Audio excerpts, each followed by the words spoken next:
गोरगरीब जनतेचं आणि आम्ही हे आमचं आम्हाला माहित आहे. त्यांना तुमचं माझं मेसेज आहे की माझं चुकलंय, माफ करा.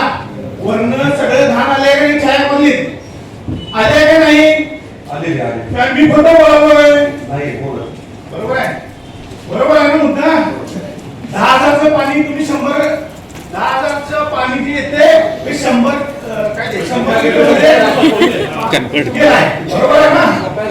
कपॅसिटीपेक्षा जास्त नाही साहेब, कपॅसिटी नाही, त्याला कपॅसिटीच राहिलेला नाही.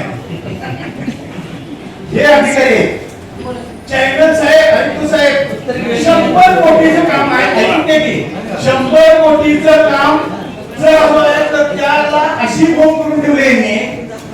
जसं सरांनी सांगितलं की एखाद्या आमदाराला निधी आणून देण्यात द्यायचा आहे, त्याच्यावर देण्याचे यांचं नाही आहे. आता व्यवस्थित खरं बोला पाटील साहेब, माझे व्हिडिओ आहे, खरं बोलायचं. मी चुकीचं बोलायचं हे तुम्ही चुकीचं आहे.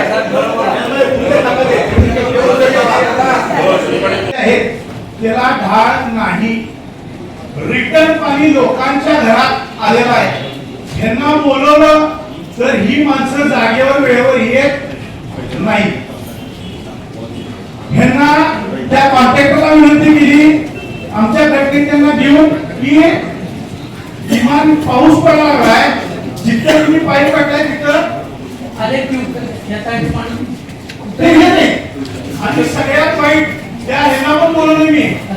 आपण नाही कोण थर्ड पार्टी इन्स्पेक्शन करणारी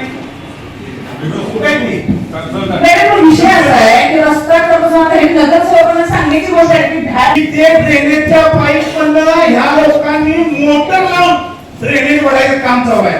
काय वैशिष्ट्य आहे महानगरपालिकेत? बोला सर. सन्माननीय महापौर साहेब आणि सन्माननीय सभा, त्या कामावर सर तुम्ही त्याच्यावर निरीक्षण म्हणून ठेवला होता. तर दोन्ही बाजूला चॅनल आहेत त्या रस्त्याचे. महाशयाने चॅनलचं काम कसं केले, 4 फूट चॅनल आहे, 4 फूट कट मध्ये परत रस्ता, परत कट, पाणी जाणार कुठं.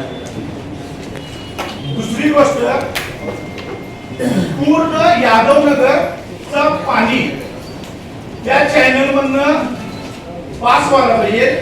यांनी त्या छाया पलीकडे वळवले.